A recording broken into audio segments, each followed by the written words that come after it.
Hello everyone, I hope you are all doing well, and as Rebecca said, thanks for joining us. We have been running for about 5 years. So Kapira is a community company and we're based in High Wycombe. We've been running for 5 years, teaching community cooking classes, running events, having talks, to teach everybody, the community. We want to teach everybody anyway, as many people as possible about the importance of food, not only for our own health, but the health of the environment as well. And so we're looking at the physical, emotional and mental health of the community, and we're supporting in all different types of ways. Several projects that we've been involved with feedback and EcoWise, and becoming EcoWise, teaching people, just sharing little tips. And we're trying to build a community where we can all share tips and information about how we're doing it at home and in our own local environments at work as well, and spread the news. So I'm just about to share my screen so that we can see the presentation. Let's see, we'll share this one. I think that's brilliant. So I've had a few technical issues. I had to swap a laptop today, so I'm just finding my way around. Bear with me, please. Let's hide this. That's better now. I can actually see the slideshow. So, becoming EcoWise, I started thinking about, I became vegan for health reasons, and as time has progressed, 10 years down the line, I started to realize how much our impact has on the environment, not only the food we eat, but everything that we do, really, the choices that we make. So we're here at the Bucks Food Revolution. I just want to know if Becca can share a white screen. What do you believe are the results of this food revolution? What do you want to see in Bucks? We all have a different idea of what we would like, and why don't we just put them all on a whiteboard? Becca, can you share a whiteboard, or would you like me to? Because you're sharing your screen, I can't at the same time. Oh, okay, I didn't realise that. Okay, so let's try this then. Yeah, so what is it that you want to see in Buckinghamshire? I don't know if you've used a whiteboard before, but you just press on the icons at the top with the text. You can type it in, you can draw just to write it in. But please just put down your ideas of what you think a food revolution should look like. What are the results? What would you love to see? What do you think we need to do? What is it that companies locally need to do? The government even? Or what are you actually doing yourself? So if you can just type, I don't know if anybody can. I'd like to see equal opportunity, so I'll start the ball rolling for all. Equal opportunities for all.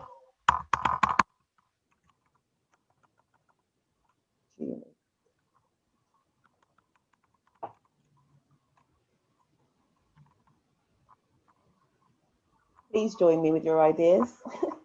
So when I say equal opportunities for all, I mean that there shouldn't be any food poverty. There shouldn't be supermarkets throwing away food while other people are living without food and facing food poverty. Anybody else have any ideas? What they would like to see as a food revolution? If you can't do it on the whiteboard, you can always put your ideas into the chat. And if you've just joined us in between, since you've come, I've put the whiteboard up. Please, we're just talking about what does a food revolution look like to you? You can always put it in the chat if you can't use there. Yeah, I can't use the whiteboard, but I don't know if that's just me. So. Okay, maybe I should stop. Okay, let me stop the share. Stop using this. Oh, somebody can. Somebody can. If you can't, please put it into the chat. I think Richard was almost there, wasn't he? Yeah, I think I was starting to type something in, Charmaine, yeah. But it just wasn't happening, was it? Okay. Yeah, it was a bit slow. Oh, okay. If we can put it into the chat there, I saw that somebody has put something. Knowing where food comes and where it has been and what has been added to it, that was something that really was important to me. Less waste, non-uniform fruits and veg is fine. Definitely get that message out there to everyone. Know where food comes from. Food banks. I'm going a bit fast. Supermarkets and restaurants share leftovers. Yeah, definitely. I think there is way too much waste from retail. The retail industry wasting a lot of food. Food banks are linked to supermarkets and restaurants. That is happening. That is happening, and there's a lot of that going on in Buckinghamshire. So I'll put some contacts down at the end of this talk presentation, so that you can all get in contact with the necessary people that can guide you in the right direction to help with that if you're interested. Education, definitely, and that's what today is all about. That's what this whole weekend's been about: education, connecting consumers and producers. I love these answers coming through. Help reconnect people with a source of food. Definitely networks, 100%. I think a lot of the answers, which I'm glad to say, will be covered in the presentation, and we can also talk about it as we go on. So what does a food revolution look like to me? Hopefully this is moving.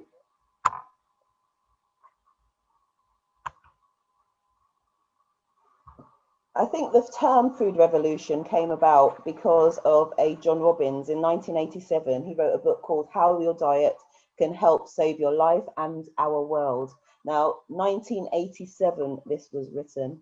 So we can see how long ago people had started thinking about it, but how far have we really come? And although we all have different ideas about how we can, or what the picture looks like, but how do we get there? How can we actually make that change?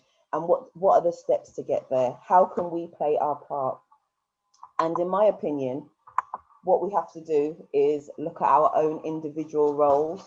What is it that we do in our day-to-day lives? Where do we fit in this big picture of change? And what can we actually, what part can we play within that? And I think we have to really realize and appreciate our role. We have to look at what part we play in this puzzle of life. Does that come up? It hopefully will be coming up. We have to look at what part we play in this puzzle called life. How do we fit into this jigsaw? Some of us, there's somebody there, sorry, just waiting to come in.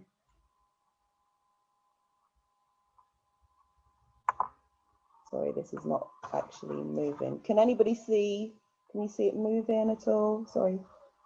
I think we have a little timer that's coming up. It's frozen. Sorry about these technical issues, everybody. I'm sure you can appreciate that Zoom has been worked very hard. Ah, there we go. It's worked very hard. So that's why I was talking about a puzzle, because you know, we have to work out where we fit into this puzzle. Without each of us individually, this puzzle is incomplete. So we do all have a part to play. When I started thinking about my part, the part that I play, I started looking at the earth and thinking about, okay, so we drink water, we're always told we need water, but yet we can't just take our cup and dip it into the sea and drink. And I started looking at the correlation between us and the earth. And I realized that our bodies are 60 to 70% water. So is the earth. The trees, they're giving us food. They're giving us oxygen so that we can breathe. We're giving them carbon dioxide. There's such a synergetic relationship between us and our entire surroundings that we can't ignore that. So I just, although we know that we're part of a huge ecosystem, and sometimes it might feel like it's a bit overwhelming, that it's too much of a big issue and we can't do anything to make a change. But if we really look at how ingrained we all are with our surroundings, the air, like I mentioned, we're getting oxygen. We're getting oxygen from the trees around us, water we're getting from the seas, from the condensation, you know, minerals. In the olden days, we used to get a lot of minerals from the soil in the way that it was farmed. We had small farms or small homesteads where people used to rotate the crops, and we had minerals from the soil that we needed for our bodies. And yes, it's been depleted. So what can we do to make a difference in the depletion of the soil quality? Organisms around us, the plants, the biomes that are around us that have the microbes and fungi that are growing, they're all feeding our bodies in one way or the other. The animals as well, we have to think about all the animals, how we all interact together, how the different species of animals interact as well, and how do we affect them.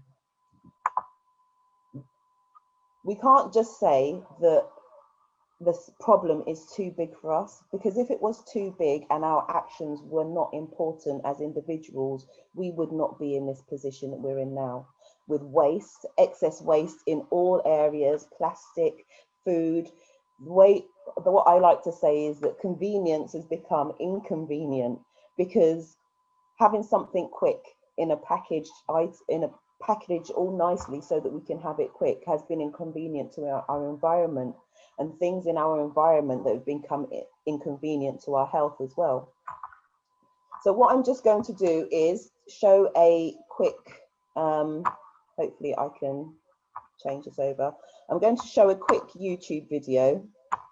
I have 2 of them, and this is the first one. So hopefully I can share this and you can all hear. But if you have any questions, I want you just to look at it and tell me if there's anything that you notice about the video. I'm having a problem sharing again. There we go. Anything that you notice about this video, you can put your comments in the chat again, and what thoughts come to you as we play this.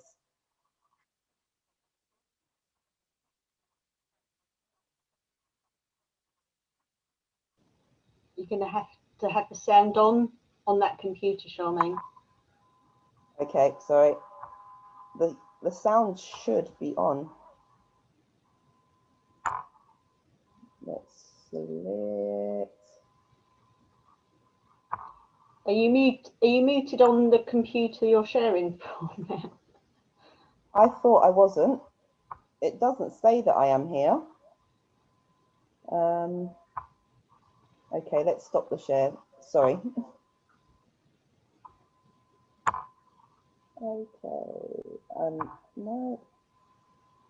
The computer audio. Really sorry about this. Oh, is it the one that you've pinned me to? The one that I'm sharing should have come up. It's the other computer, I think.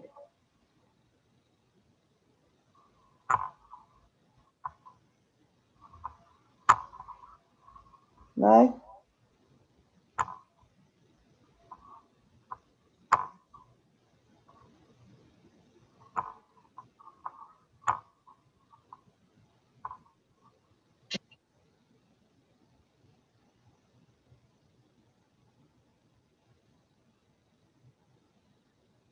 Is that any better? Might have to switch the audio on the actual video clip screen. Yeah, that's what I thought I had done.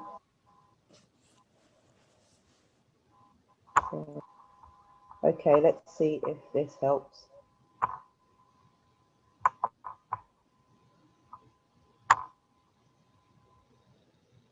Investigation has found that plastic waste from Britain that's supposed to be sent to Turkey for recycling is instead being dumped there and in some cases burnt. The UK exports more plastic waste to Turkey than to any other country. Environmentalists say Turkey can't even recycle its own waste, so shouldn't be importing more. Angus Crawford reports.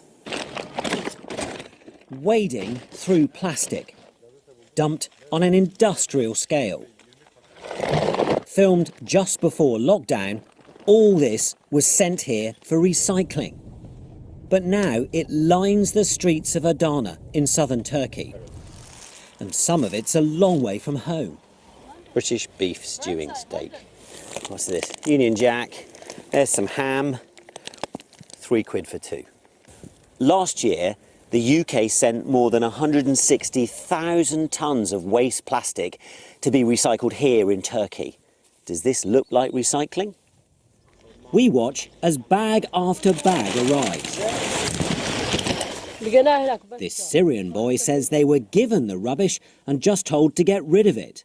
Once dumped, it's often burned. This fire lasted for 2 weeks. It was very hard to breathe. Black smoke covering the area. This whole thing is not just our waste. We're drowning in other people's crap right now. We found British waste dumped on sites across the city. Help keep Britain tidy, reuse this bag to protect the environment. English people are carefully separating out their waste. But I think someone should come here and follow up to see how it's actually being disposed of. Think we can take a left here? Black smoke, more plastic, much of it British. Sainsbury's pita bread packaging being burnt in the middle of southeast Turkey. But what about the effects on the wider environment? Our guide is Sedat Gundogdu, an expert on plastic pollution. So could some of this come from British waste? Could be. He takes me to one of the most polluted beaches on the Mediterranean and has a message for British families. They are feeling that they are doing something for environment because they are sorting cards, plastics, metals, other things. They should know it's not going to recycle. It's coming to our city in dump area. So why is this happening? The UK now sends more plastic waste to Turkey than to any other country. Thousands of tonnes a month bought and shipped here to be recycled. And that trade has carried on during the COVID crisis. 3,000 tonnes. This is how it should be done. British bottles, sorted, cleaned and melted down. All of it, at every step, audited and tracked. But in the back streets of industrial towns, a cottage industry has also grown up. Good and bad quality plastic all mixed together. And who's tracking that? And there are real fears waste stockpiled during COVID will now flood the market. After this lockdown, all this waste will be dumped at Turkey. It makes me really worrying and depressed and angry. New dump sites full of other countries' waste, filmed just this month. It's a problem the British and Turkish authorities say they want to clean up, but the shipments just keep coming. Angus Crawford, BBC News, Southern Turkey.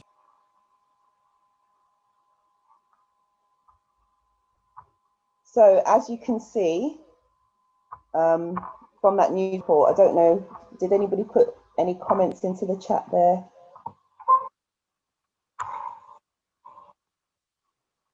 Okay. Sorry, this laptop is a lot slower than had anticipated.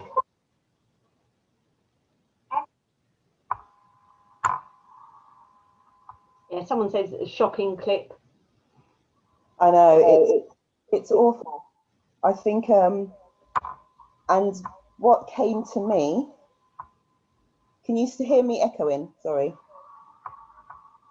Am I echoing? Becca, can you hear me? A little bit, but it's not too much.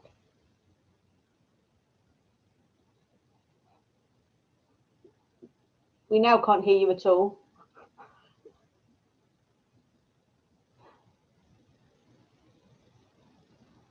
We can't hear you, Charmaine.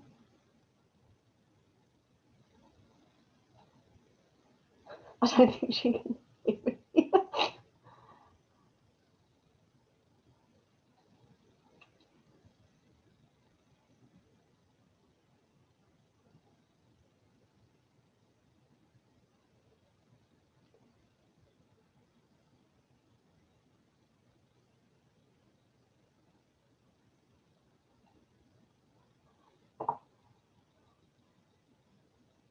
I'm not sure if you can you hear us, Charmaine?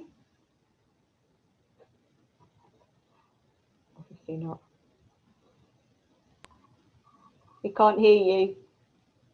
I'm no good at multitasking when it comes to when it comes to Zoom. I'm sorry, I'm trying to run two screens at the same time and it's confusing. So apologies for all the technical hitches, but hopefully it doesn't cause any shadows over the information that and the discussion that we're having. So I really do. There is a lot going on in Buckinghamshire, and I think the council is doing a lot more to improve things.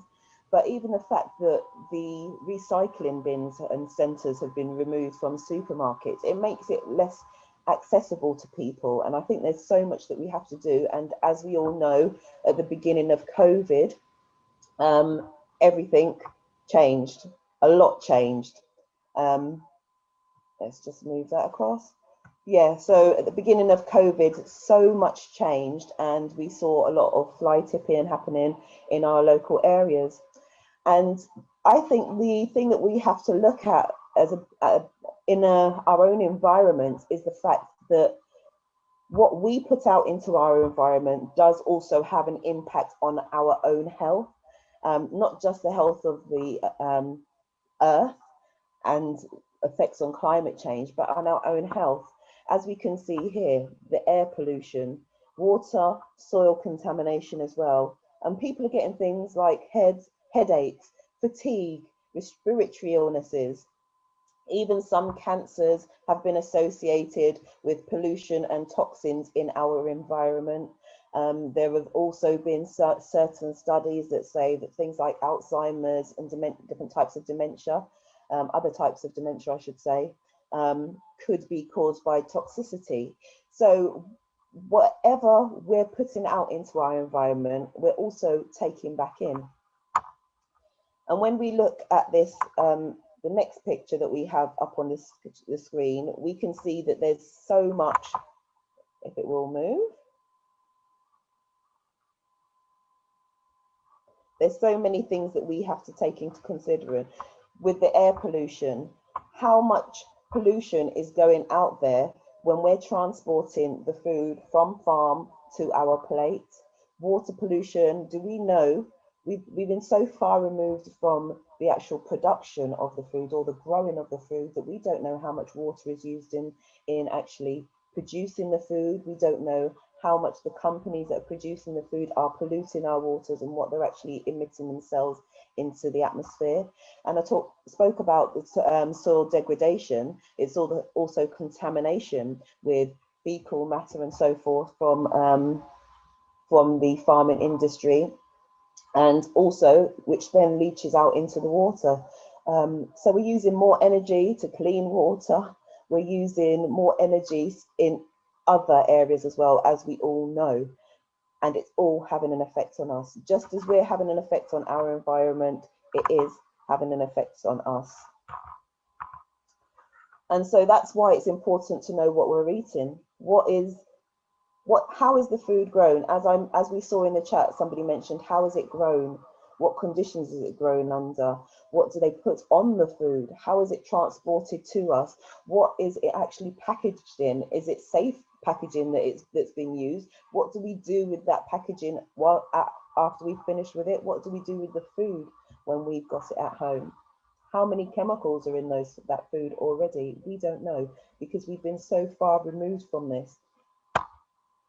But if our body is made up of 65% oxygen, 18% carbon, 10% hydrogen, and the others, where are we getting that from? Yes, we're getting it from the environment. So that's why it's important that the air quality, the water quality, the soil quality is, at a premium.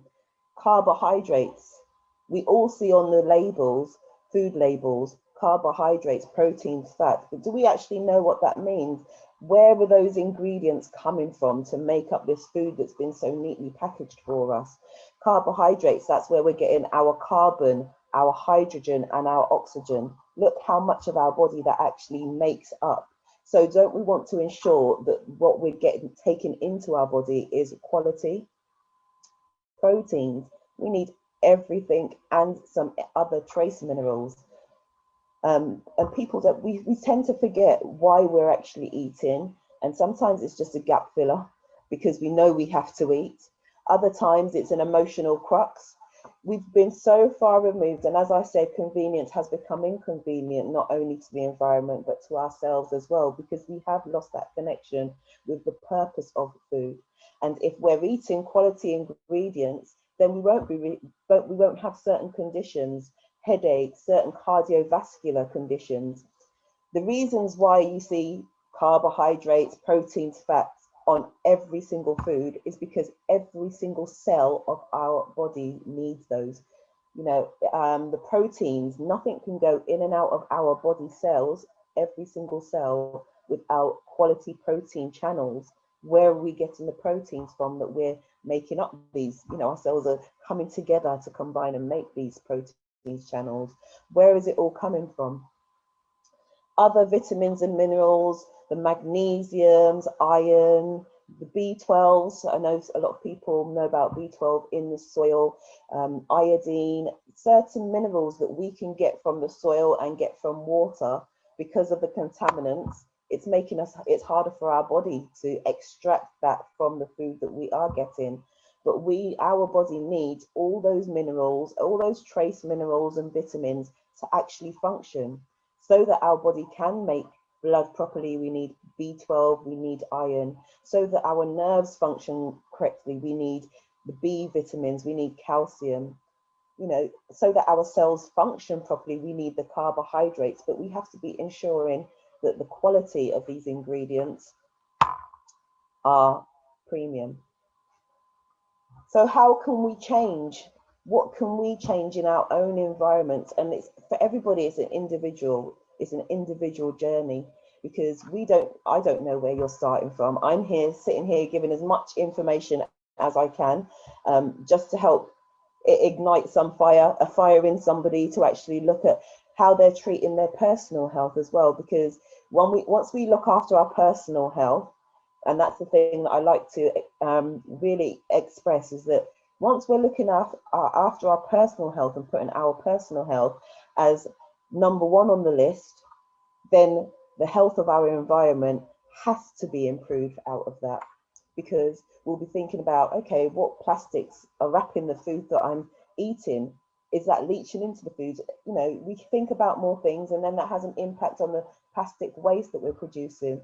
We saw from that video that although we may be at home recycling and separating out all the plastics, because what I really realized when I was watching that, all the plastics that they had on the streets are the ones that are not recyclable. It's all the non-recyclable plastics. So are people putting them all together? Are the commercial industry, waste management people putting it all together and sending it across? Where is that happening? But the way that we can have an impact on that is by changing our behavior, by reducing how much we actually use. So it doesn't matter what you do with it. I know that I'm reducing my consumption of it, so it's having less impact. Whatever you want to do with it, I know that all the symbols on the food, they are so confusing. I do like that. Thank you, Olivia, for that, because I think that's one of the main issues. And I think that's something that we can have an impact on, especially in Buckinghamshire. I'll show a little bit in a while about how we can influence others. Changing our own habits. It doesn't have to be anything huge. We don't have to be out there on Facebook or out on social media. It can just be by our small actions that we're doing in our own environment and speaking to our friends, our family, people at work, and they actually can be inspired by our changes to make that difference. But I think with the packaging, I think that we can actually make a difference with Bucks Council. Why not get Bucks Council? My thing that I really want to wave a flag is that, you know, if you live in a block of flats, it's really hard to recycle because you have no recycling bins. Everything goes into one, food waste, everything. Why can't we champion Bucks County Council to make a difference in that? Why can't we champion the supermarkets to either reduce the plastic that they're producing or to make the labelling clearer?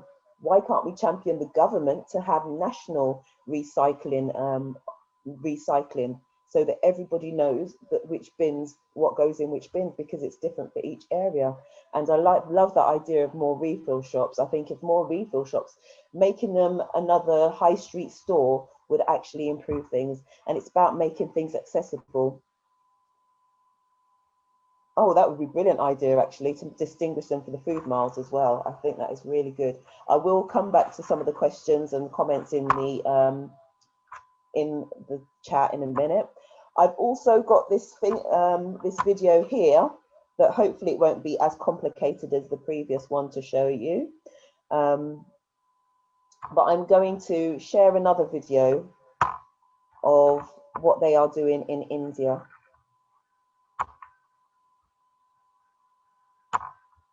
Okay, let's come out of this. So individual business and governments all need to work together. I totally agree with that. I think that the businesses who are, there's a lot of businesses that benefit in the way that they're operating at the moment. And a lot of businesses, as we know, they're looking at the financial side of things. But in our own environments, if we're at work and we see that some of the practices of our employer isn't brilliant, we can make suggestions. Why not make suggestions? I think there was another comment, I think it said education. There's a lot of employers, their focus is getting their business working correctly, making it profitable. All the other extras, all the admin, the procurement side of things, they're not really up to date with that. So it's our duty as well to make suggestions, I believe, to them and things like that. Let's share. I don't know how come I've minimized my screen so much. Okay, let's see how we go again.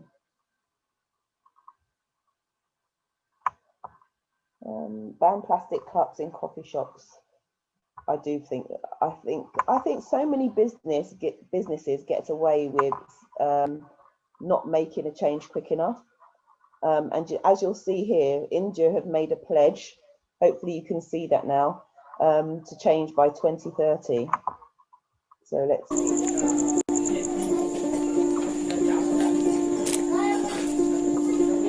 Renu Verma's day typically begins with back-breaking work. Is everybody okay? She shoulders the responsibility of feeding her family of 4. And for this, she needs to collect and chop firewood every day. She cannot afford to regularly purchase kerosene. And despite a government scheme under which poor households are provided with LPG, Renu's kitchen lacked a clean cooking fuel. लकड़ी काट के लेके आती है और लकड़ी जलाती है। लकड़ी जलाने के बाद इसका धुआं भी फेंकता है और बास आता है। प्लास्टिक जलाती है, बर्तन काले होते हैं और बच्चों को भी प्रॉब्लम रहती है।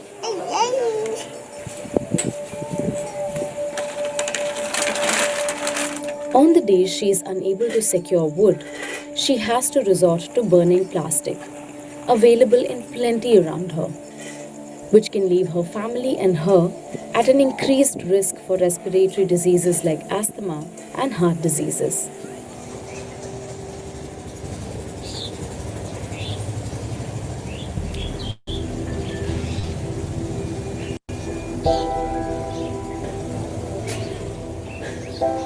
India alone generates close to 26,000 tons of plastic waste every year, making it the 15th largest plastic waste polluter in the world. 20 years ago, there was not such a problem because we Indians have brilliant recyclers. Clothes, we give it to somebody. Paper, newspaper, we give it to kabadi wala. But when plastic came into our life, because it's such a brilliant product, we just didn't know what to do with it. It's cheap, it's versatile, and it just became part of our life. Bottles, thick plastic gets recycled, but especially thin plastic usually ends up in a landfill.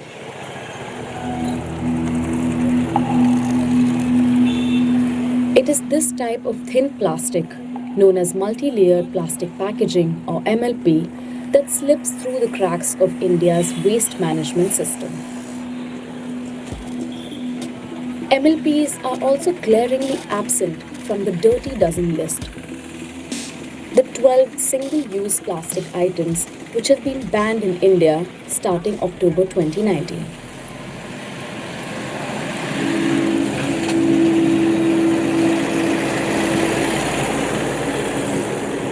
It was only in 2009 that Medha Tadpatrikar decided to take matters into her own hands, along with her business partner Shirish Fadtare. First 3 to 4 months, we literally sat down with chemical engineers, mechanical engineers, polymer engineers, or anybody to do with plastics. And then realized plastic is a fossil fuel. एक डोक्यात प्रश्न आला की जसं crude oil पासून म्हणजे petrol किंवा असं बनतं, क्रूड ऑइल पासूनच प्लास्टिक बनतं एवढं माहिती होतं. मग आम्ही म्हणलं असं उलटं करता येतं का? ते म्हणले असं काही करता येत नाही.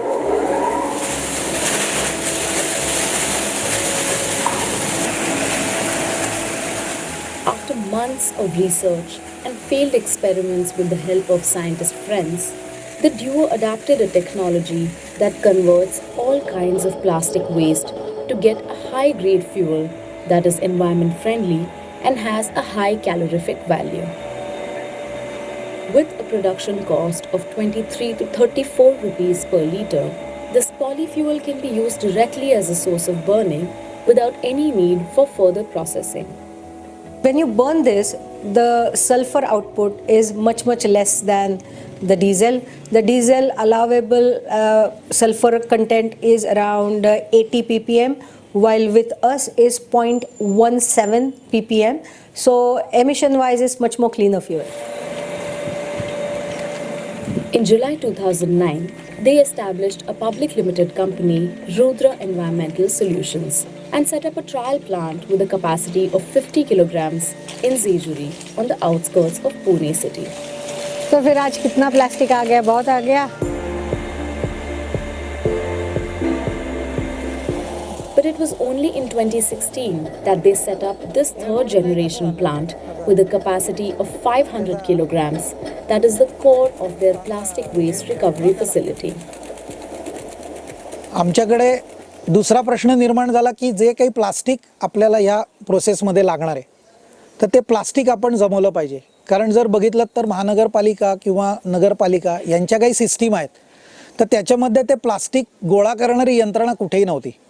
आमचा ट्रस्ट आहे, आम्ही ट्रस्टच्या माध्यमातून अशा वेगवेगळ्या ॲक्टिव्हिटी करत असतो. तर त्या ट्रस्टच्या माध्यमातून आम्ही ठरवलं की बाबा आपण स्वतः प्लास्टिक कलेक्शन का करू नये. कारण लोकांकडनं जर प्लास्टिक आपण जमा केलं तर पर्यावरणाचं रक्षण होईल आणि सेग्रिगेशन ॲट सोर्स आपण जे म्हणतो की जो कचरा जिथं निर्माण होतो तिथंच जर तो आपण कलेक्ट केला तर तो निसर्गामध्ये जाणार नाही.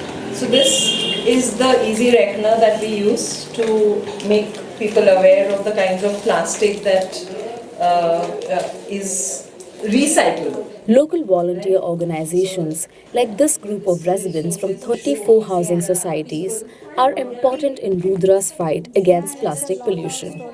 We go to societies, we talk to the people there, we tell them the ill effects of plastic and how Rudra is recycling in an environment friendly manner. And because we have been doing it from 2016, it has now become easy for us to convince societies and people in Kalyani Nagar.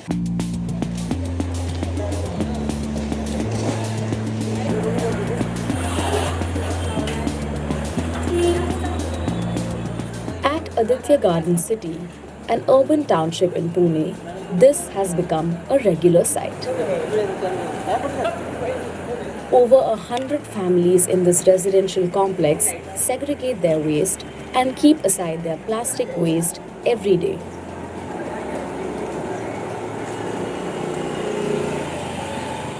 आमच्या घरातली ही छोटी सुद्धा काही एवढंच जरी प्लॅस्टिकचं काही झालं, decoration आमच्याकडे गणपतीचं आम्ही घरात केलं, त्याचा साधा कागद होता तर तो सुद्धा त्या माझ्या छोटीने आजी आपल्या ह्या कलेक्शनमध्ये ठेवायचं आहे ना असं विचारलं. चॉकलेट खाल्लं तरी सुद्धा ती छोटीशी चांदी असली तरी सुद्धा ती त्या कलेक्शनच्या पिशवीमध्ये आपण आणून नेऊन ठेवत असते. Once a fortnight. So I'm going to stop it there. just because we could have a bit more discussion about it. But I thought, can you hear me? Oh, brilliant. Yeah, so I thought that we could just discuss it. There's also another video that I wanted to share that was more food related in relation to India, but it didn't come up. So in India, they're also in each of the villages, they're going around talking about seed sharing as well, because a lot of the families, although they had land, they weren't growing their own food. They had become more reliant on the markets, the supermarkets, and realized that people were becoming disconnected with the origins of the food and not using foods native to India. In a lot of the villages, they just decided to start a seed sharing. I have got more videos on my YouTube channel that I've got from Eco India, but you can look up on YouTube, Eco India. They have so many different ideas about how to recycle plastics, how to save seeds, how to reduce food waste. And I think there's so many that we can adopt that we're not actually adopting. And it seems so strange that somewhere like India, that is considered a third world country, is actually making inroads in the recycling and in their impact on the environment. So I am going to continue sharing the screen. Haven't got too long left with the questions and things. I'll leave some room for questions in the chat. So, as I said, the quality of our food is important. The things that we decide to do for our own health are really important. If we think about where it's sourced, the nutrients that it contains. Yesterday we had a lot of workshops talking about eating from nature, and from growing your own to going to community gardens, foraging, and actually going to places in Buckinghamshire like the Pick Your Own Farms, where you're getting food that is in season, it's not packaged, and you're teaching friends, family, those that you go with, about the origins of the foods, and maybe you can grow some at home and grow them in pots. You're reducing the pollutants. You know, there's so many ways that we can reduce pollutants. If we are growing our own, we can grow it organically or as organically as possible. The impact on the environment, again, energy, I think, is one of the hugest the biggest ones when it comes to food. The amount of energy that is wasted, you know, the actual energy that's wasted when food is wasted. It has an ongoing, it's a cyclic, as they say. All the impact that we're having, it's cyclic. There's wastage at every single stage, and we have to reduce that as much as we can in our own environments. And of course, as I have been promoting as well, the sustainable diet. The thing about when people think about eating sustainably, I find a lot of people do understand that we can eat sustainably, but they don't know how to do it. So that's why I teach plant-based cooking classes, so that people understand how easy it is to do it at home. So for me personally, I know recently they've come up with the 5 systems for reducing waste, but I would keep it to probably 3, which is reduce, repurpose, and rot. If we can reduce everything that's coming into our homes, the amount that we're using, the excesses that we have been so accustomed to, if we can reduce that, reduce the chemicals that we're putting into the water, means that they have to use less energy to actually clean the water to be recycled and coming back into our home. If we try and reduce as much as we can, then we're taking power into our own hands, because as shown, we don't know where the waste is going really. Even if all our efforts are put into recycling, we don't know where it's going. And again, reducing, recycling, I say, why don't we just go for compostable as often as possible? Because biodegradable means that it's still lying around for how many years, we don't know. For tens of years that the biodegradable items and packaging are lying around. So if we just reduce our use of packaging and chemicals and energy, then we can help a lot. Repurposing. I put waste separation there. Actually doing that from home. If we separate our waste properly at home, we might see things that can upcycle. There's the Wickham Resource Zone where they take toilet roll holders, they take empty plastic bottles that can be used for crafts and things, and schools, community groups go there. That's why I've put donate as well. Upcycle yourself at home. Instead of throwing things away as soon as they appear not to have use, think about how we can use them again. And I'll talk about that a bit more in terms of food in a while. And as I said, rotting. Everything that we have in our home, we should be aiming that it's compostable, not biodegradable, not recyclable, compostable, because then we know that we're in control of our environment and our impact on it. We know a bit more. And remember, it all takes time. No matter where we are on our journey, there's always more to learn. And it's a long journey as well. I think when I started getting interested in my impact on the environment was probably when I was in my early 20s. So this is a long journey for me as well. And I'm still not where I want to be, because there's some things that I buy and I think, oh my goodness, I buy in a rush, especially for the community when I'm doing cooking classes. My mind's torn. Shall I get that, or do I drive X amount of miles up to the farm shop to go and get something, or do I get it now and it's got plastic on it? There's so many different decisions that we have to make all the time, and it's about making those daily decisions and taking one step at a time. It doesn't, Rome wasn't built in a day, as they say, but never underestimate the power of passion. Without passion, I wouldn't be doing what I am doing now. I wouldn't be sitting here today doing what I'm doing, because I would have been petrified had I not found that I'm so passionate about making sure that people find out about how they can make a change. So no matter where we are on our journey, we can always help somebody else. We can always influence others. Like I said, I don't know it all. There's still so much I want to learn, but I'm still trying to influence other people that may not know as much as I do. I don't know how much you know. You don't know how much another person will know. So even just sharing a little bit of information, think about what you know now, what you can give to yourself and other people now, and what you can learn. There's always so much information out there. YouTube, Google, they're my best friends, because whatever I need to know, I find out.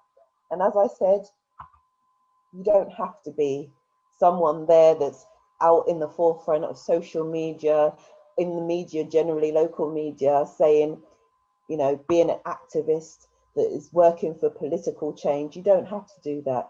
You can influence anybody in your local environment. An influencer, somebody who affects or changes the way other people behave. Making suggestions, leading by example. We all have the ability to be an influencer. And if we're all working in our networks to influence people in our network, then we all come together to create one whole big network. So these are just a few little suggestions. Sourcing things more locally. We have some local farm shops there that produce some good, well, they don't actually produce them, they get some good quality British grown ingredients. Yes, there are a lot of ingredients there that are from overseas, but they do also have a lot of British ingredients as well. Pick your own farms, alongside feedbacks, gleaning network. I go to these local farms to collect all the surplus and give out and distribute into the community. But they're always there, they're open, probably from about April to September, both of them, and they have some beautiful produce. This jelly here is some apple jelly that I made from apples that we collected from a Copus farm. They have asparagus, soft fruits, hard fruits, they have squashes, courgettes, the lot, and they're open, like I said, seasonally, but you can go and take your family there and get local food. Growing your own as well. Community allotment. I know there's some members here. Richard, I think, is part of the community allotment. So grow together. Where you can go down there, help grow together with other people in the community and take some home for your family. And it's not like you're put in a lot of your time and your investment. If you don't like the produce that's there, there's other people that can take that, but at least you're helping to, you know, you're contributing to grow and you're learning. So reducing, as I said, these are the areas that I think we could really all work on within our own environment. Don't overbuy, storing food well, that makes a huge difference to the amount that we waste.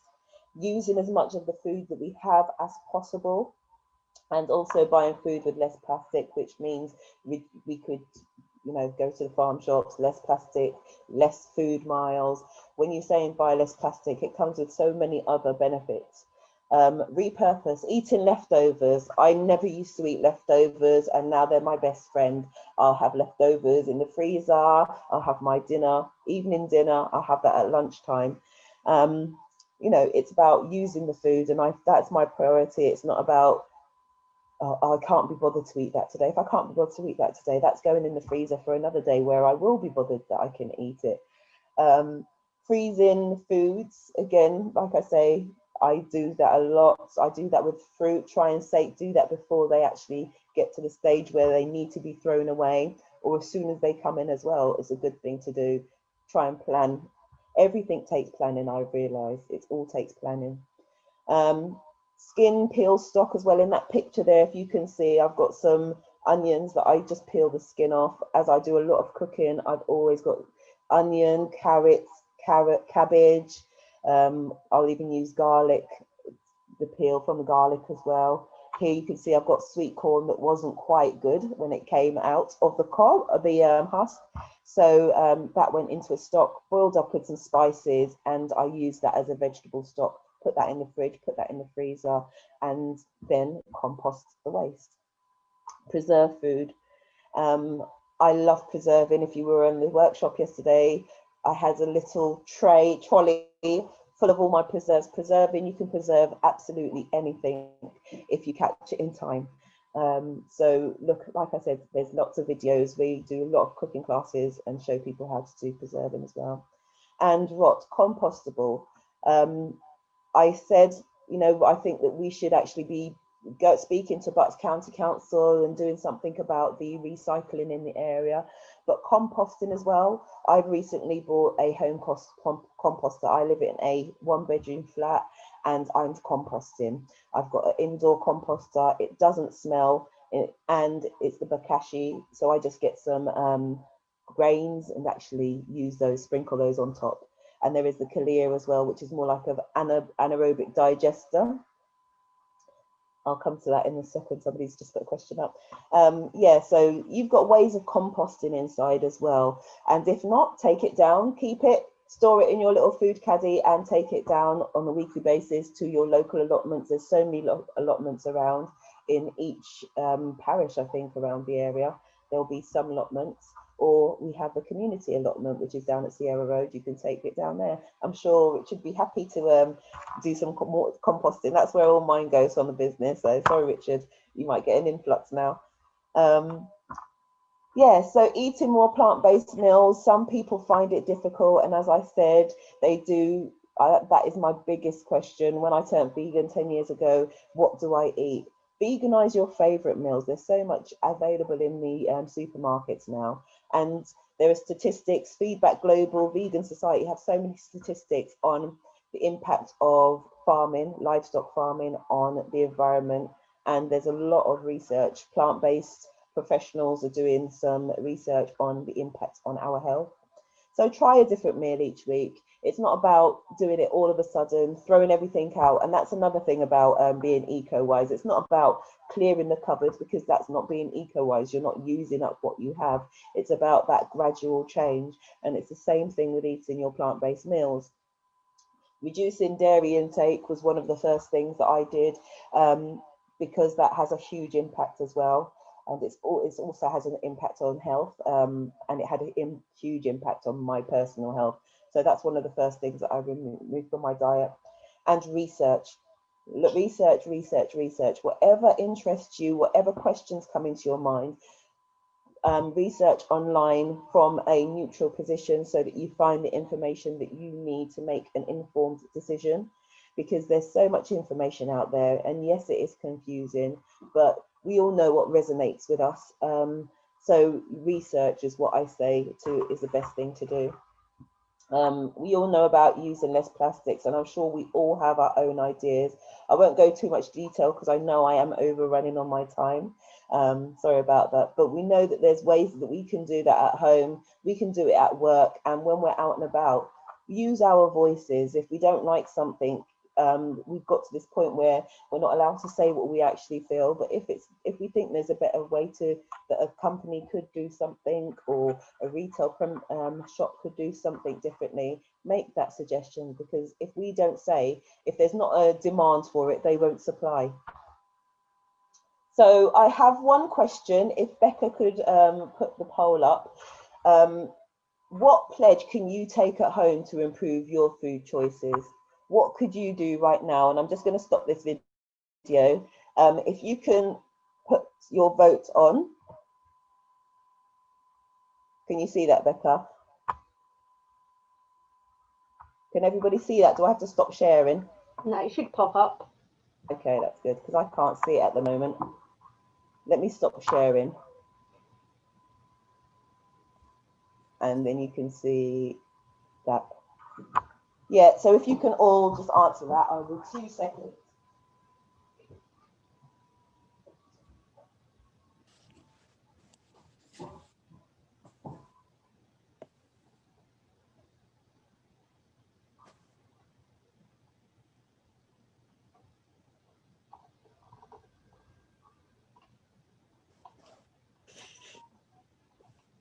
Just while Charmaine's popped off, I've just put in the chat a competition that we're running alongside Bucks Food Revolution. It's going to be open for a couple of weeks, which is in order to win a zero waste winter hamper.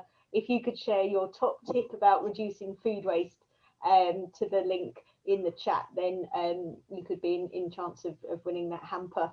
So yeah, I'd appreciate any sort of top tips, and we're going to obviously combine them together and put them out with some of the recordings from this weekend. So yeah. That looks so good. Okay, so I think that's everybody that's answered, have we? 6 out of 10. Does anybody else want to answer? Actually, it's probably everybody. So how I source my food and use less plastic. I love that. Let's stop sharing those results. So those were the top 60% of the people. Can everybody see that on their screen? 60%, yep. 60% how to source food and use less plastic. I really think that is the easiest things that we can do at the moment, you know, from our current position to improve our impacts on the environment. Eat plant-based meals. I did see there was a question there. Is it Dicon? Sorry, I don't know how to pronounce it. I hope I'm not saying it incorrectly. What is your name of your plant-based cooking course? It's Kapira CIC. So if you follow us on Facebook, I will share the link. And do you have the link to share as well, yeah. Becca? Thanks. We'll share the link in the chat, and you can copy and paste that. And we, of course, now because of COVID, haven't been operating as we should be, but we're hoping to do some online cooking sessions, and also do this course as well online. We've got an eco course, whether you're beginner, intermediate or advanced, we have courses to help people. Some of those are free, some of them are payable, but we just really want to spread the message out there. So I'll just go through the chat. Has anybody, please put any questions up that you have, and we can discuss that. Also, if you're doing things at home that you'd like other people to find out about, please just do a hashtag Bucks Food Revolution, so that we can all kind of share our tips as well. There's a space, Food Space Bucks, Becca shares online. That's a Facebook page as well. So just share as much information as possible. Let me see if I can somehow look at, oh, there we go. Which pick your own farms would you recommend? I really do like the Copus Farm in Ivor, because they have such a wide range of produce. So like I said, I think they open, it's March or April. March they open, and right through to September they will have seasonal fruit and veg, from asparagus, broccoli, They have all the soft fruits. And Copus Farm, I will just quickly type it into the chat.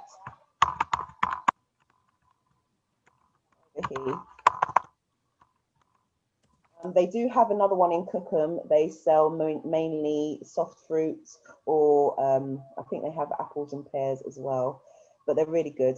Peterlee Manor is closer, but they mainly have apples.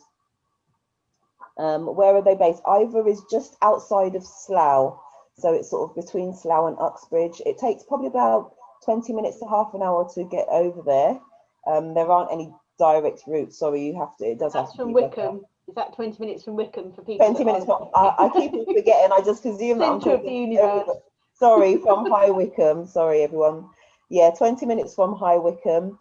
And we go over there at the end of their season, collect their surplus fruit and veg. So even if if you can't get over there during the season, maybe you can come and we'll show you where it is. And then the following year you can go back. Unfortunately, we've done all our picking there already. Yep, so they're based in just outside Slough. Question for feedback, can we access any other sessions? The recorded versions, I think there are, aren't there? There will be, yes. We're going to see if we need to edit them down first rather than just putting them out straight. But what we would do is we've obviously got people's emails from where you signed on to the events, and we will let you know where that will be, probably hosted through sort of YouTube, but linked through the feedback website as well. So that's probably where they're going to be hosted. So yeah, but we will notify people once they're up. Yeah, definitely. I'm just going through some of the chat questions. I saw Nicola has put about sustainable Amersham. I've actually recently joined that group. It's really a lot of information there, and I think it's CJAL that it was running that. I know her quite well, so it's really good to see. I think there's little initiatives. I mean, Marlow, there's a lot going on in Marlow, High Wycombe.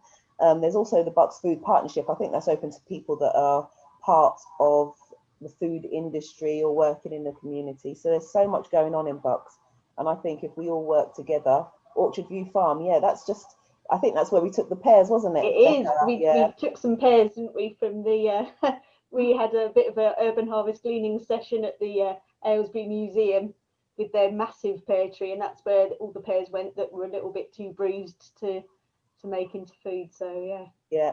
Oh yeah, and Buxom as well. Yeah, so it sounds like people here, they know where to go. That's good. It's good to know that we're all networking and the information is getting out there. And I think the more that we do, the more information that we share is the better that we can be an example to the rest of the country, Buckinghamshire. I think that would be so good. So I've seen some new messages come through. Olivia's got to go, but thanks a lot, everyone. It's been really good, and I love all the suggestions. Becca, are you saving the chat and maybe sharing them? Because maybe some of the things that have been suggested or questions that have been asked, I can post onto the Bucks Food Food Space page. Sorry, something like that. But yeah, hashtags if you want to share any ideas so that we can see them, because we're all learning together, so that's brilliant.